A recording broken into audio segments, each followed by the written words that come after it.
back, everyone, to the Six Pennies podcast. We have a surprise for everybody. Surprise! Mr. Timmy Dad Chu is here. How are you doing? Oh, sorry guys, I was just changing a diaper. I'm back. How's it going? Are you back because Zach is doing well, or are you back because you want to talk NBA? A little of both. I mean, he's doing okay. I'm sure we'll talk about it on a later pod, but there's very important things going on in the NBA, and I had to get on this one. True. I guess this is more important, yeah. Yeah. So I am in Houston right now at Mock's place in our amazing brand new built studio here. Are you guys in like a dungeon or something? It sounds like it's very hollow or something. We're working on the soundproofing, but for now it's in progress. Yes.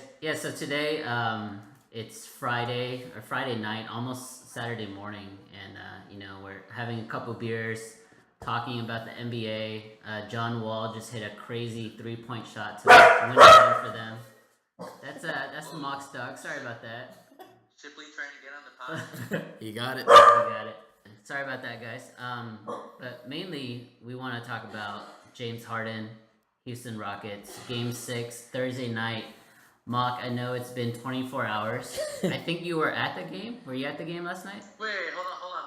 Are we not going to talk about John Wall and the Wizards Celtics game first? John Wall is secondary, man. It's James Harden and his legacy right now. All right, let's go. Yeah, it was a last-minute decision about 2 hours before game time. Biggest mistake of your life? No, it would have been if we got the seats that I actually wanted. But a friend of a friend was selling tickets, and we ended up getting them for under face value. So financially, it wasn't too bad. But yeah, that was rough. It was the first game of my life that I've ever left early for. Dang, you left early from it? Wow. I did. Did you get there earlier though for the dollar beers? I tried. So it was an earlier tip off. It was 7. I was like speeding, but I hit traffic everywhere, and the dollar beers ended at 6:30, and I got to the line at 6:32. So yeah, I was texting your cousin Stephanie, and she was in line. Yeah, Stephanie and Andrew were there in line. They were in line before 6:30, and so Andrew's a big Spurs fan. He's from San Antonio. Ew. Yeah, so I had bet them before the series. I got some odds, like 2-1 meal bet on the series, and 2-1. Yeah, he gave me some odds on it since they were favored, and but yeah, it looks like I owe him a meal now. Man, when you worked in downtown, you would have been there at like 4:30. Yeah, this was the one time that I missed my old job. All right, so That definitely would have made the game a little better, a little easier to watch, especially the start of it was pretty frustrating, right? Yeah, you could tell at the very beginning. So I hate when people don't believe. I hate when people like me. Yeah, but so I know a couple of people that are much worse than you. Like my boy Stanley, he actually works at the Rockets games, and he couldn't even get me the dollar beers, but that's another story. So I think we were like 2 minutes into the game, and then he texted me. He was like, "Just go home. They don't want to win this game." And yeah, so I was a little upset with that, but he was right. He was right the whole time. Like they never showed that they wanted it, which was the frustrating part, which was why I left. Was it worse than Game 7 Mavs Rockets 2005?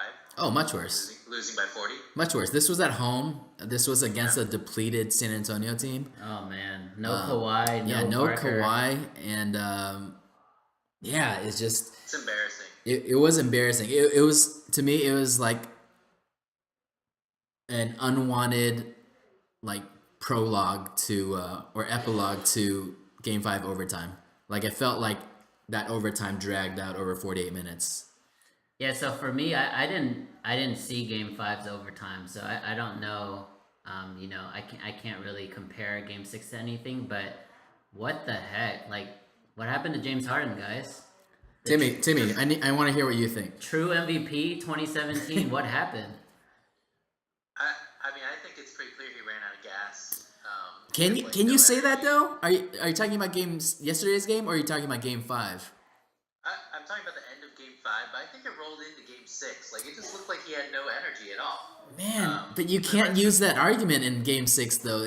Because it was at the very start of the game. Like, he doesn't have gas to start the game a day and a half later. Start of the game. They definitely didn't have like practice in between, so he rested the day in between, and he didn't even take a shot until 6 minutes left in the second quarter. You guys follow Coach Thorpe on Twitter from ESPN? No, what do you say? So, do you guys know who he is or anything? He's like a high school coach, but he's like worked with a ton of like NBA players, develops guys overseas. He just knows a lot of good stuff about hoops. He was on some of their podcasts, and I don't know if he's still with you. This is not Otis Thorpe, right? No. All right, so David Thorpe. What's his diagnosis of James Harden? I mean, I feel like every time he says something about basketball specifically, like he knows what he's talking about. One thing that he said yesterday on Twitter was just that energy is finite, and it's like once you run out of gas, sometimes you just kind of run out. Like even if it's like the entire season, even if it's like a week long, even if you take a break, like you still can't get it back like 2 days later or 3 days later or something. I'm not gonna make excuses for Harden. Like he definitely did not show up. He was pathetic. He made all the wrong plays. He was passing up on open shots and trying to create too much. He was doing everything wrong, but at the same time, that's an interesting argument or something that I saw from somebody who's seen a lot of players who have gone at it so hard, who have just run out of energy. I mean, you hear about that for like things like the rookie wall. Players that aren't used to playing that many games just hit a wall the first time in the league, but you don't hear about that for like it's not even a back-to-back. He had a day in between, and his energy definitely did not look finite after the game when he was clubbing. Yeah, he was. Do you think that this is the same? Do you think this is different from 2015 against the Clippers when it was the Corey Brewer, Josh Smith game where Harden didn't even play because he was doing terrible, and then subsequently when we played the Warriors and got destroyed, like? Is this kind of the same thing where you don't think it's an energy thing? You think he just stopped showing up at the end? I mean, I think it's similar in that there is a big letdown in both series. Like, you remember back against the Warriors that first season, the game 2 that came down to the wire and they lost the ball at the end. And that was a big letdown game. It's a game we probably should have won, and it would have tied up the series. Instead, we go down to 0-2 and coming back home, and then ends up being 0-3. And then this time around, for sure there's a big emotional letdown after Game 5. It's a game that he admitted that they should have won, that they let get away, which was the most obvious statement ever. But at the same time, like, you have to show up at home. And this is completely different from the final score was very, very similar to Game 7 against the Mavs back in 2005, but it was completely different circumstances. It's just. What's your view on James Harden now? I mean, you had him as the great MVP. question. You kept calling him the best point guard in the league. I mean, I think you're one of the bigger supporters of him that I know. How do you feel about him right now? Yeah. So the thing is, I feel like whenever I talk about Harden, it's not me just gushing about him. It's more in defense of him when someone else is like putting him down. And so, like, he's not like he's one of my favorite players or anything. I've always respected what he does. I think he has one of the best offensive games in the league. He probably has the best, different moves of his. He has the best step back in the league. He has the best Euro step in the league.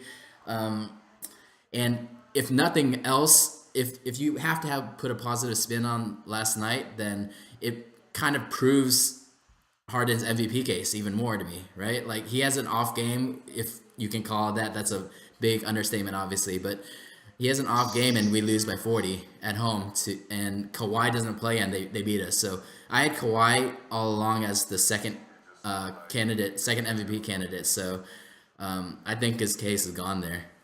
And also just shows how great Popovich is, right? I'm going to say it right now, guys. I think, and I'm going to make this statement, and I truly believe it, I think James Harden is just mentally very, very weak. I think like young James Harden, even when he was on the Thunder, the whole final series with LeBron, like after that series, like people were questioning his heart, and then the whole Golden State debacle, game 2, when he turned the ball over, people were questioning his heart and desire then, and then like beginning of last year when he showed up, out of shape, and people are wondering if he's gonna play defense like anytime this year, but and then you saw it again last night. I think he when times are going right, I think he is an amazing kind of like a front runner. I don't want to say that word because I think he's more talented than that, but when it's tough, like I just don't see the grittiness. I don't see him, the desire to try to like bring his team out or bring his team back from behind. It's almost like the anti Beverly, if you will. Like Right. Beverly, you can tell talent wise is not there, but like his desire and his want makes up for it. I mean, James Harden's goal in the NBA is to play good offense, right? And a lot of that is predicated on him doing things that, sometimes don't look great, whether that is the three-point shots where he's grabbing the guy's arm and shooting through it to get the foul call, or just crashing into people to get foul calls. And it just didn't work in the playoffs. It just didn't work against Popovich. And again, like Mott said, Pop's plan of his guys going through screens with their arms up, like genius play, and then having like a tall guy stand at the rim, just jump straight and do the verticality thing without fouling him. Verticality. It just totally messed up his vibe, because that's what he's been doing the entire season for the past 5 years, really. Yeah. And it just didn't work here. And Pop turned Pau Gasol into like the defensive player of the year or something the last 3 games. Turned him into the next Roy Hibbert. But so what I'm alluding to is not really the tactical side of basketball or even like the execution side. It's more of like just body language. Like if you're down if you're down 25 in the third quarter or something like that, why are you just nonchalantly walking the ball up? And I'm so tired of watching him walk the ball up. Not just then, the entire playoffs. It's frustrating to watch. Like playing an offense where it's so explosive. Like, why are you walking the ball up so often? Like burning 10 seconds of the shot clock in playoffs. I really hated that. and he actually holds the team back. So let's say like what I saw last night. So I don't watch many Rockets games, but you guys both know I was pulling for them this year. Sure. But like just watching last night, let's say like the Trevor gig is up, Albie. We know. Let's say like Trevor Ariza grabs a defensive rebound and he's like ready to run. Like he takes 2 or 3 dribbles, but then he has to wait for James Harden to pass half court, and then he'll just like bounce past to James Harden, and they set up the offense. Like why are they not trying to get buckets in transition or like quick shots? I thought that's what D'Antoni's all about, right? 7 seconds or less. Yeah, I mean, this offense wasn't really 7 seconds or less, and not as much as like the Nash Suns. Right. But at the same time, I mean, it still is supposed to be more of a fast-paced offense. I mean, I'm with you. I was watching it. It was really frustrating to watch those exact plays where it seemed like there was going to be a break coming, and then Harden would just be trailing, and they would have to wait for him to get the ball. Yeah, I think the biggest takeaway for me from this entire postseason, and really just talking a little bit about Harden's legacy now, is we've never seen any semblance of a killer instinct from him, and when it comes down to it, like that's what at the end of the day separates the good players from the great players. Like Kobe Bryant would have never gone down like the way Harden did yesterday. If he's gonna get blown out at home, he's gonna get blown out taking like 50 shots. Like he's gonna go out swinging. And Harden, for all his greatness on the offensive end, like he was lackadaisical on defense the entire season yet again. And when it came down to it, he couldn't make the adjustments. He couldn't see the adjustments in real time that Pop was making. Like he was still driving and kicking out, but this time, like the shooters weren't open anymore. So he didn't realize that he needed to just take over the game and stop trying to pass it off like he did the entire season. So it sounds like we are all in agreement here. So Mock, here's the big question. Would you trade James Harden for the #1 overall pick this summer? No. That's the big question? No. That's the big question. No. Would you trade him for the #1 pick and the next Brooklyn pick, assuming the Celtics have it? Wait, what pick is that? let's say the Celtics get the number 1 this year, and then next year they have Brooklyn's pick as well. Wait, do they? Yeah. Oh Yeah. my gosh. This year's the swap. Next year's is unprotected outright. Every time I'm reminded of that trade, man, it just blows my mind. But yeah, let's transition that. That's a good transition over to let's talk Celtics and Wizards a little bit. So Whoa. What do you Yeah. We're not going yet. Well, my answer is no.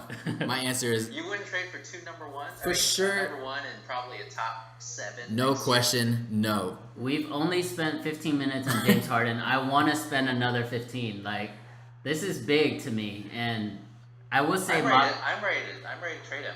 You would Ooh. trade him for a number 1 pick? Not just the number 1, but if there were a couple other pieces in there, I would do it. Who exactly do you think is going to come in and be better than James Harden? Again, it's not one guy. So I mean, if we can get like that cornerstone top pick from this year's draft, Fultz or Ball, probably Fultz because I hate LeVar Ball. And then you get the next pick for next year, and then you get another piece there. That's pretty good. Fultz with Beverly would be pretty sick. But then you're But like rebuilding. when? Yeah, you're but like when? rebuilding. Whereas James Harden now is in his prime, peak of his powers.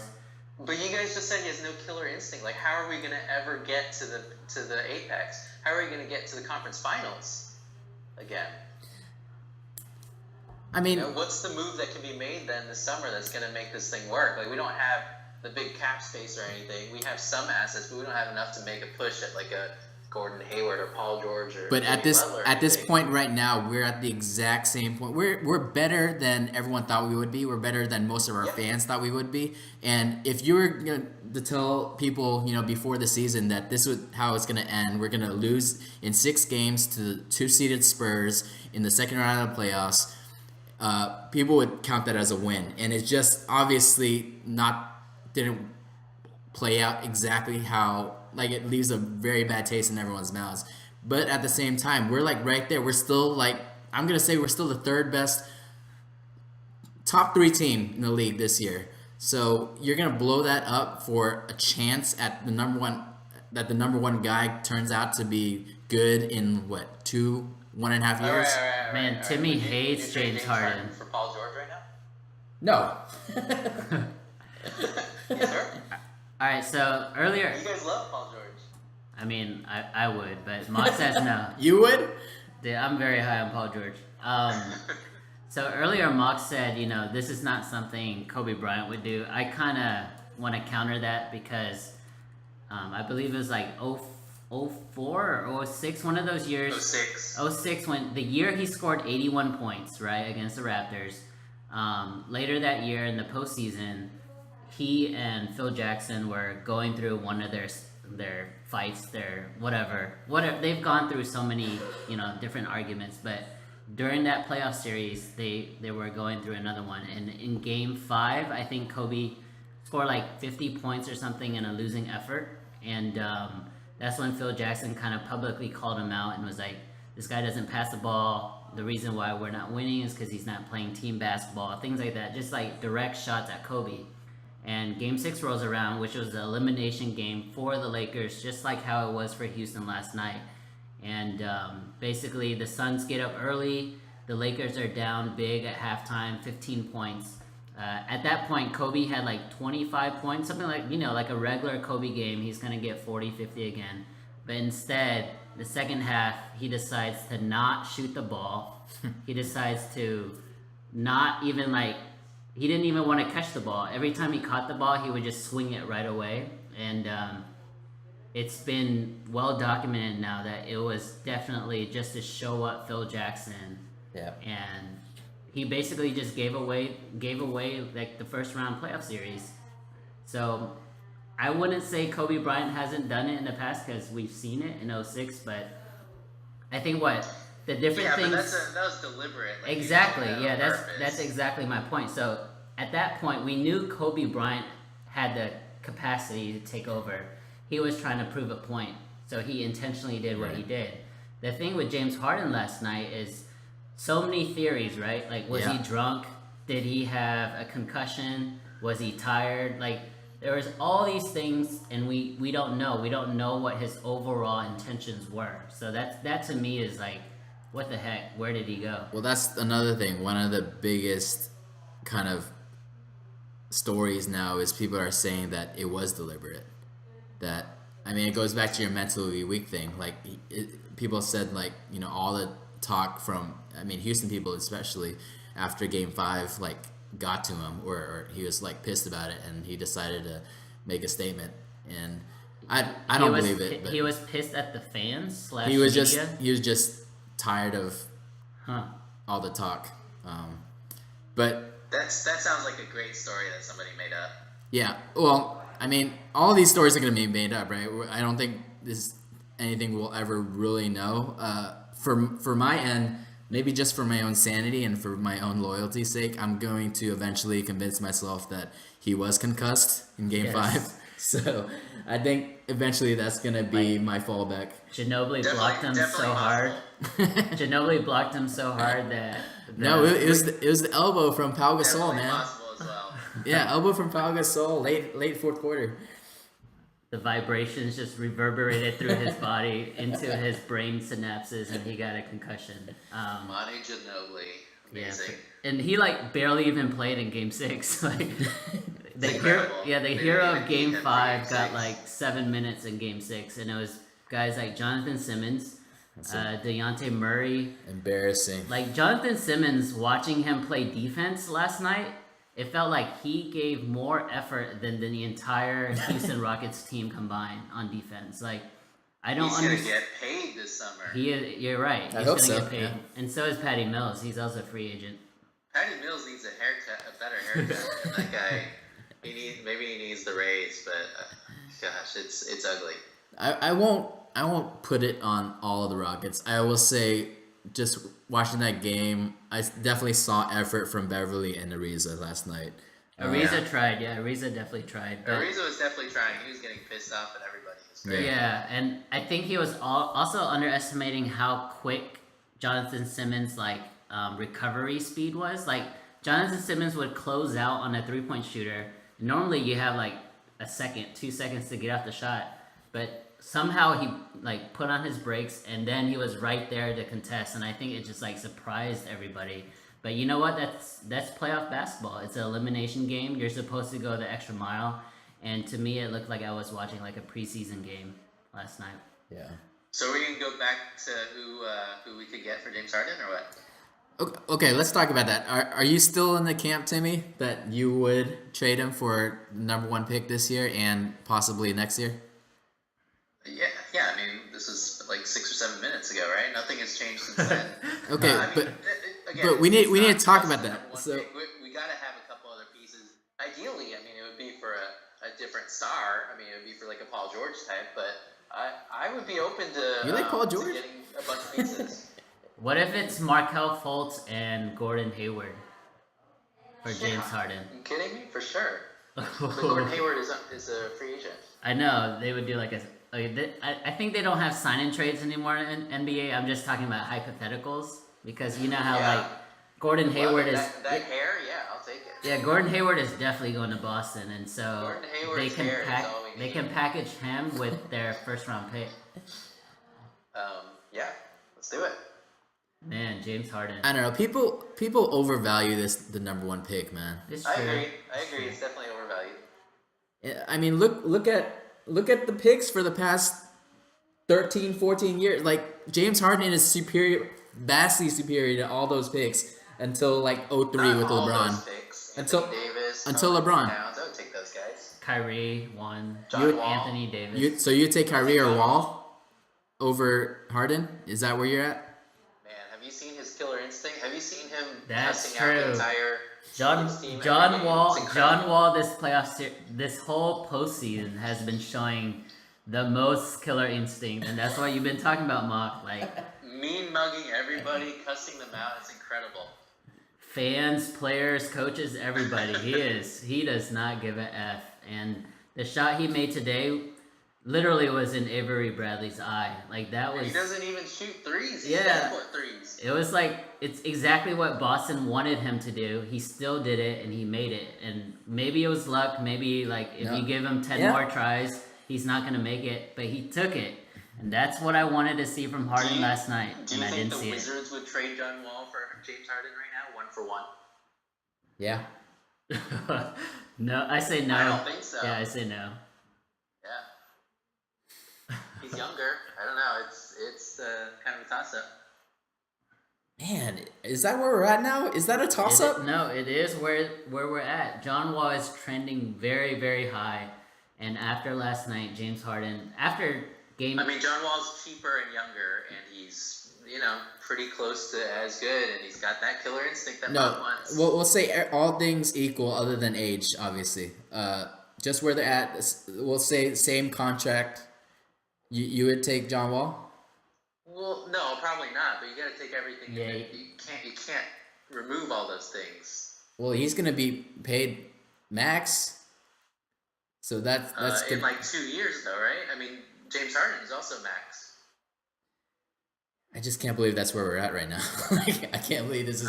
I don't know. I mean, I've never been as high on Harden, I think, as most Rocket fans probably. I think he does amazing things. But I've always been, it's always been frustrating to watch him. It hasn't been that fun to watch him. I don't mean, even this year he's think been Rockets good. fans are high on him. To be honest. Yeah, I'm defending myself against Rockets fans most of the time. Oh, really?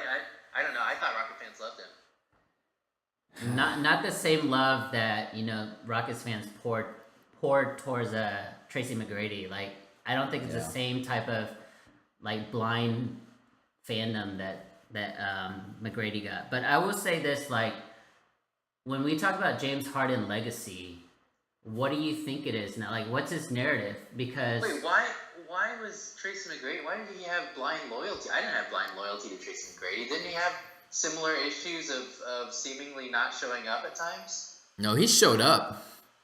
Yao didn't show up. his teammates didn't show up. So that's the thing. So James Is Harden. that true? James Harden and T-Mac are actually very similar because their playing styles, like the way they act on the court, their demeanor is very like relaxed, very nonchalant. Like neither of them sweat. Like neither of them like look like they're James trying. Harden was sweating last night. Neither of them look like they were trying very hard when they play. But with Tracy McGrady, like even though that's his demeanor, he's trying, and he's getting the ball where his teammates want it, and he's doing he elevated his game every year in the postseason.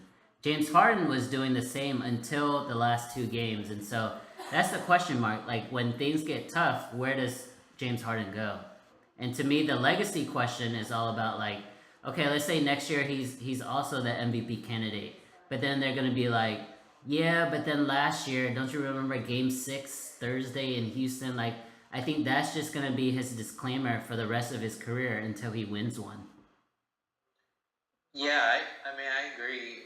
This is always going to be with him now, especially it's like you said earlier, it's not one instant. It's the 2012 finals, it's 15 Clippers, Warriors, it's this. It's the 16 playoffs with Dwight. It's it's been going on for a while. It's not like something that's just going to go away.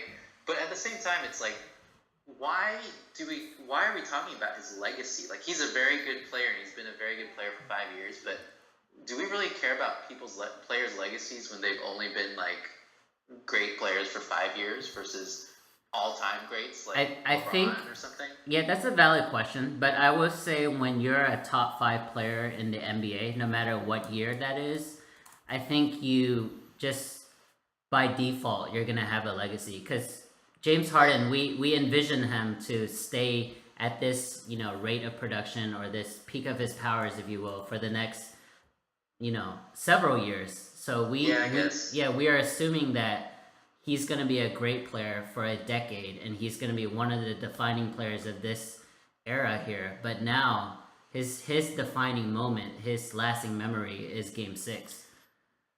My thing is, so talking about legacy games, you just never know when it's going to happen. Like, you never know when the opportunity is going to come or go. And honestly, for Harden, like, if not, that Ginobili, if not Game 5, if not Game 6 last night, like, what was his legacy? What's been his legacy?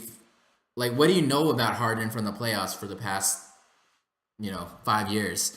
Like the biggest comeback, the biggest story in the Rockets for those 5 years was a comeback against Clippers, and he wasn't even in the game. Oh. So I mean, this was his chance to like kind of prove all the haters wrong, and he just dropped flat. Twice. Man, and you still won't trade him. I'm still stuck on the legacy thing. Like I don't care about his legacy because he's just not there yet. I think at any given time, if you look at the players in their prime in the league, you probably look at the top couple guys and think about their legacy, and that's about it. So like right now, we think about like LeBron, Steph, KD, or something. That's pretty much all we're looking at because the other guys just aren't there yet. If Westbrook didn't exist, right? That means James Harden would run away with the MVP this year. Would he have a legacy? Would we be valid in talking about his legacy then? Yeah. If you win an MVP, that's my question basically. Yeah, I guess that could make a difference. I mean, Timmy might be right. It might be too early to talk about his legacy, but at the same time, the big thing for me is he's digging his legacy such a big hole. Yeah. Like, look back at LeBron. Like, his legacy for the longest time until last year was kind of just him ditching Cleveland, the burning jerseys. When you ask for $1, he only gives you 3/4. Yeah, that was his legacy for the longest time. Getting swept in the finals, being really horrible record in the finals, getting saved by Ray Allen, shot in Game 6 until last season, and it took a historic 3-1 comeback in the finals for his legacy to completely change. And that's LeBron. That's probably already. Yeah, he's already. I don't want. We'll say he's already the best small forward of all time. So yeah, just imagine like switch that around to a guy like James Harden who, is younger, hasn't been in the league for that long, but he's been up there in the MVP conversation for the past 3 years. Yeah, I mean, James Harden's career arc, I would say right now at his pace would be, I don't know, a top 30, top 40 player, but we don't know that. Because I think, like, yesterday was the crossroads. Like, I want to see how he's going to react at the beginning of next year. Like, what is he going to do this offseason? Is he just going to continue to go to strip clubs and get MVP chance? Or is he going to work on his game? Because it's very obvious that when you have a good coach, or not even a good coach, because I think the Thunder tried to do the same thing. They're just not very disciplined in doing it. If you have defenders who know how to play James Harden or know how to work the refs, like how is he going to adjust? How is he going to react? Is he going to at least attack the basket and try to finish, or is he just gonna settle? Like we don't know. Like I just want to see his mindset. That's the biggest thing for me is the mindset, and we'll see. I guess we'll see in like 8 months or something, 5 months. All right, I got it. Mark, would you trade James Harden for Kristaps Porzingis and the Knicks' #1 pick? No. That's a no-brainer, Timmy. There's like Porzingis? You're not feeling it? There's honestly like 2 guys I would trade him for. One of them is LeBron, and the other guy is Kevin Durant. Probably Kevin Durant. Yeah. Yeah. Oh man, you guys are with me. number 2 player. Thank you. Wait, how about this one? How about Kawhi? You wouldn't trade him for How Kawhi? about Devin Booker, Marquise Chris, and their next 2 #1 picks? I'm not high on Booker at all. I'm sorry. Oh, okay. Mock is not all about like the assets and like developing young players. Like he doesn't That's care fine. about that. How about this? How about Karl Anthony Towns and Ricky Rubio? No. Karl Anthony Towns and Andrew Wiggins? No. See, this is what I'm talking about. I'm looking at the list right now of NBA draft pick, #1 NBA draft picks for the past however many years, 70 years, and James Harden is better than all these guys until LeBron in 03. So there's literally no one I would trade him for other than LeBron and maybe KD. But that's because like Durant was #2, Westbrook was what, 3rd pick? Like I wouldn't trade him for Westbrook. We've talked about this before. Yeah. Oh yeah, we hate Westbrook. Actually, I'll take it back. I won't even trade him for KD. You guys like Westbrook. I hate Westbrook. Did you get that? Mock is not even gonna trade Harden for KD anymore. Just LeBron. Did you watch? Are you sure you're at the game, Mark, yesterday? That game was embarrassing, man. How many beers did you guys just have just Hey. now? I'm really confused. Concussion, man. Concussion. Man, don't make me defend him already, that was man. I'm not frustrating. ready to defend him yet. Don't make me do this yet. Timmy has a concussion just listening to you defend James Harden. I'm not defending him anymore. I know I'm I'm not- overreacting a bit. Obviously, it just happened yesterday. But if you gave me like a young stud player and a couple picks or something, I would definitely think about it. Is that because you don't think that the present makeup of Houston has any shot against Golden State, and you rather would just wait out Golden State's run and build up your team, and maybe in 2-3 years go for it again? I mean, partially. I can't see this team with Harden being a championship team in the next 5 years.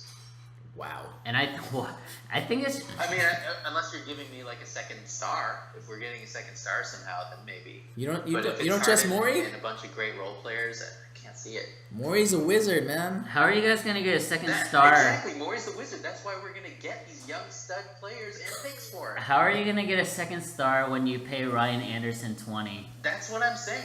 We're not gonna get him. Was Ryan Anderson the worst player on the court last night? Be honest. No, James Harden was the worst player on the court. last James night. Harden. Yeah, James Harden. and what's his face? When he came into the game, Montrezl Harrell, when he shot the baseline Wait, jumper. hold on. Why did Montrezl Harrell? Wait, did Harold actually get in the game? What did you ask, Why? Timmy? Isn't Montrezl Harrell he started 15 games Yeah. this year? He was a pretty solid player off the bench. How come he couldn't crack the rotation at all to give some of these guys some rest? I put on that on when D'Antoni. the Spurs Yeah. are going big. Why couldn't we adjust even a little bit and play one more big I guy? fully agree. So, ESPN writer Zach Lowe today wrote about this series. He had 7 main points, most of them around James Harden, but one of them was the fact that they gave Harrell 1,100 minutes throughout the regular season, and then you don't reap the benefits of developing and playing him in the postseason. Oh, It just nice. made You got some facts there. it made Mine no was based it on made past no basketball, sense. but I picked them up. Yeah, it made no sense, especially With after Nene, yeah. Nene went out. It was like we need another guy who can actually defend and rebound. Basically, the anti-Ryan Anderson. And instead, D'Antoni opted to give Sam Decker, who's coming back from wrist surgery, a broken wrist, a bunch of minutes yesterday that really brought the lead up for them. It was over after that start of the second quarter.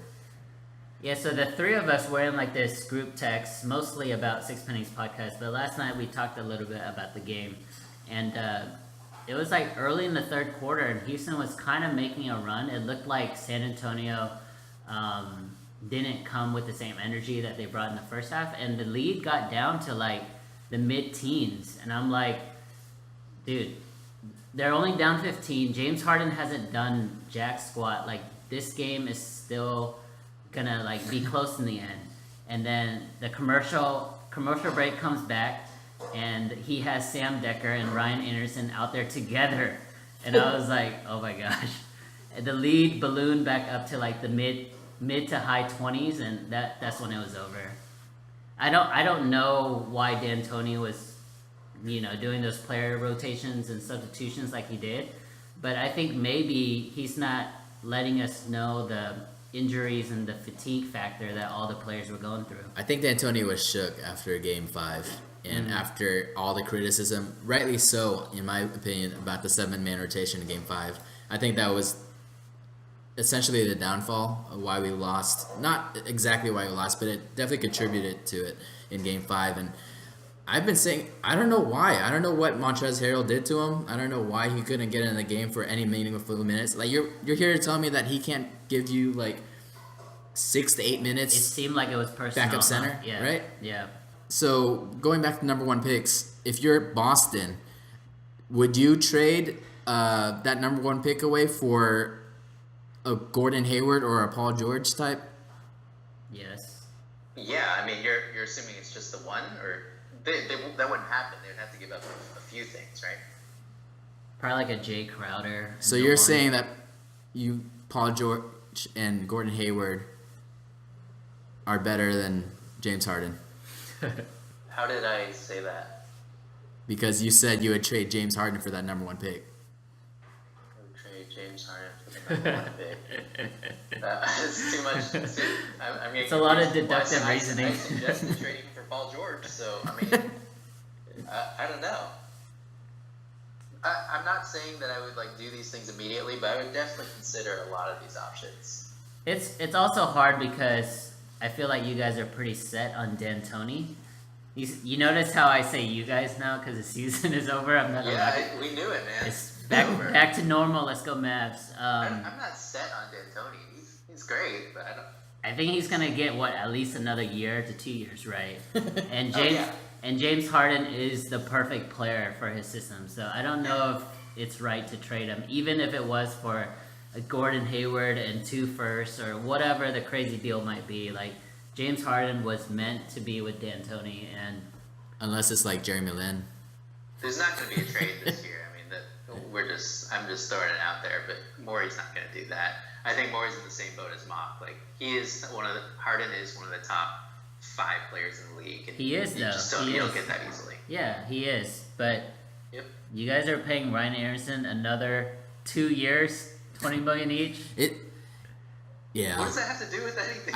That's like a Dallas deal right there. I'd be more upset with it, except it's law of averages in a way, because we signed him at the same time as Eric Gordon. Eric Gordon is only getting paid 10, so it's really 15 for each, or however you want to divvy that up. Package deal. Package, yeah. Pat Beverly only gets paid $6 million. So. Poor Eric Gordon, man. Only 10 mil, like half of Ryan Anderson. Wait, when Gordon he's only makes 10. I thought when He's like 12, 10 or 12. When he's winning the 3-point contest, when he's the one shooting the threes, like man, I'd be pissed. I'll hold out if I was Eric Gordon. Hey, you can't teach height, man. But Ryan Anderson doesn't even use his height. Like, what does he do? He might be my most hated player at the moment. Wow. Yeah, Wow. it was embarrassing. So, Timmy, do you care about the Celtics Wizards series? No. Okay. Why would I care? I mean, they're going to lose to the Cavs. Doesn't matter. Are any of those teams gonna push Cleveland to 5 games? Yeah, they might push them to 5. 5. Even 5. 6, but there's 6, no way they're definitely gonna not 6. There's no way unless there's an injury. 5 max. You know they're. I'd be more excited to watch John Wall face the Cavs than to watch the Celtics. John Wall versus Kyrie. Do you guys realize Cleveland will have 12 days off before they play? It's incredible. The thing that could be an advantage for either of those teams, the Celtics or the Wizards, I feel like they're both already happy with the season. You know, I feel like Celtics already outperformed their own expectations this season, especially getting the #1 seed, and it might loosen them up. And Wizards the same way. No one had them being this high of a seed going into the playoffs. No one had them really crushing Atlanta and on the verge of the conference finals. So they might play loose. Cleveland might tighten up a bit, but I don't know. Maybe I'm just trying to make up a storyline. Yeah, I don't think so, man. I think playoff LeBron is here. Zero Dark 30 mode is activated. How long can he play for 46 minutes, man? He's the guy's Well, ridiculous, if he man. gets so many days in between games, he's gonna be fine. He's not James Harden, man. His energy is not finite. LeBron can still go, and he's No one's energy is finite. Man, screw David Thorpe, man. unfollow. All right, guys. Well, we're gonna wrap this one up. Thanks for tuning in. Sorry if it was a lot of ranting, but hopefully you guys got something out of this. Please subscribe to us on YouTube and give us a like on Facebook.